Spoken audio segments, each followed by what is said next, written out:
কথাগুলো আপনার কাছে কিরকম লাগবে তা আমি জানি না।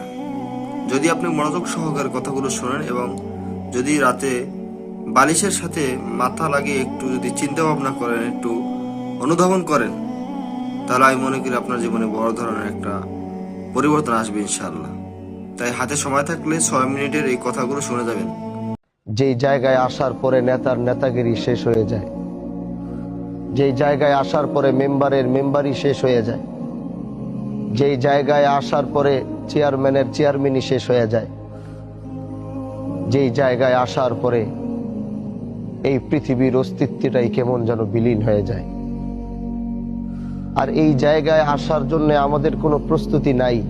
আজকে দেখেন সাদা কাপড় পরে শুয়ে রয়েছে, যেই সম্পদ, যেই সন্তান, সব কিছু তার এক জায়গায় পড়ে আছে।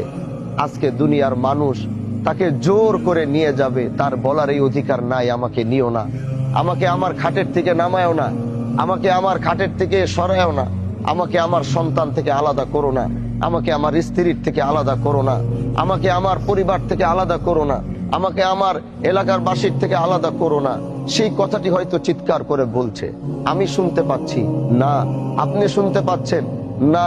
সে বুঝতেছে তাকে শেষ বিদায় দিচ্ছে, সে এখনো বুঝতেছে সে খাটিয়ায় শুয়ে আছে, এখন তার বিশ্বাস এখনো হচ্ছে না সে মারা গেছে। সে এখনো মনে করছে যে আমি স্বপ্নের ভিতরে দেখছি, একটু পরে আমার ঘুম ভাঙলে দেখব আমি আমার ঘরের ভিতরে বসে আছি।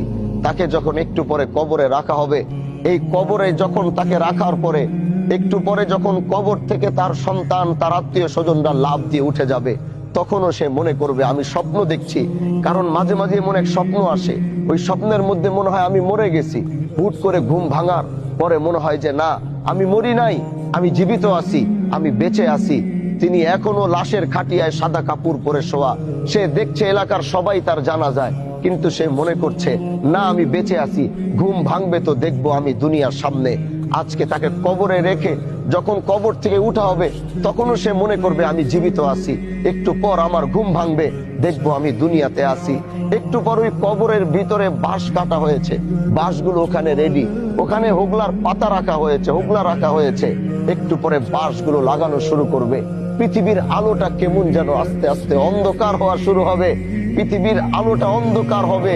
সে দেখছে যে তার কবরটা কেমন যেন, পৃথিবীর আলোটা কেমন যেন বিদায় নিচ্ছে, কবরটা কেমন যেন অন্ধকার হয়ে যাচ্ছে। তখনও সে মনে করবে না, আমি জীবিত আছি, একটু পর ঘুম ভাঙবে, দেখবো আমি দুনিয়াতে বেঁচে আছি। এরপরে ওই বাঁশের কুঞ্চি ফাঁকা দিয়ে একটু একটু করে আলো কবরে যাবে। দুনিয়ার মানুষ এতই নিষ্ঠুর, ওই আলোটুকু তার কবরে না যেতে যেন পারে, এজন্য উপরে কেউ কলা পাতা দিবে, না হয় কেউ হোগলা দিবে।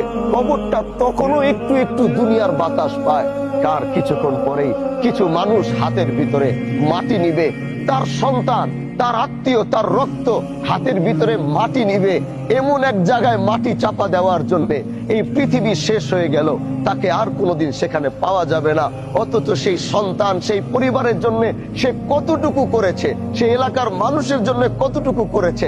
আজকে সবাই তাকে এমন জায়গায় যেতে বাধ্য করছে, হাতের ভিতরে মাটি নিয়ে বলবে মিনহা খলাকনাকুম ওয়া ফিহা নুঈদুকুম ওয়া মিনহা নুখরিজুকুম তারাতান উখরা।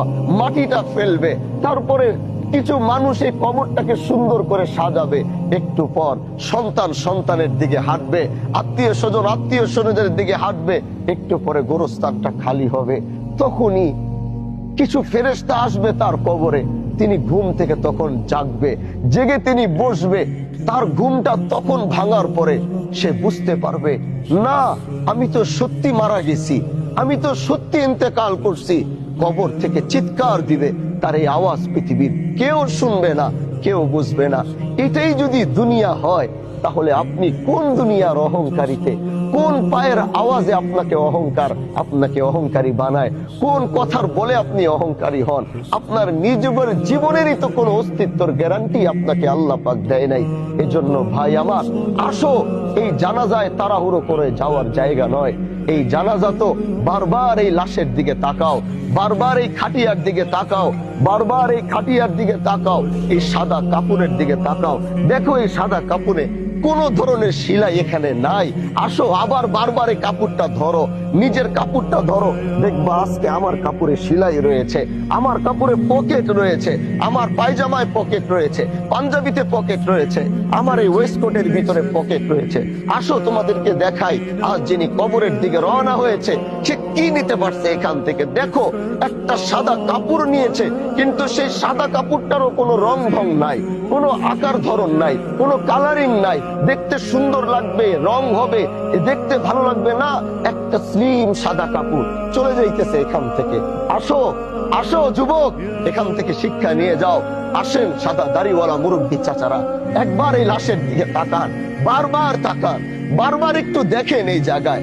এখানে যে আপনি আসবেন না, এটার গ্যারান্টি আপনাকে কে দিয়েছে? উনাকে কবর দিতে দিতে আরেকজন যে এখানে আসবে না, এটার গ্যারান্টি তো নাই। এজন্য মৃত্যু এমন এক জিনিস যেটার থাবায় পৃথিবীর অস্তিত্ব হিলে যায়। এজন্য ভাই আমার, যত বড় হও, যত বড় নেতা হও, যত বড় ব্যবসায়ী হও, যত বড় ব্যক্তিত্ব হও, মৃত্যু থাবা থেকে নবীরা বাঁচতে পারে নাই, তুমি আমি সলিমুল্লাহ কোনোদিন বাঁচতে পারবো না। এজন্য প্রতিটা জানাজা থেকে মৃত্যুর প্রস্তুতি নিয়ে তারপরে বাড়িতে যাও, প্রতিটা জানাজা থেকে কবরে যাওয়ার প্রস্তুতি নিয়ে তারপরে বাড়িতে যাও। আল্লাহ যেন আমাদেরকে এই মৃত্যুর প্রস্তুতি নিয়ে যেন কবরে যাওয়ার তৌফিক দান করে। ভাই আমার, মনটা নরম করে ফেলেন, দিলটা নরম করেন।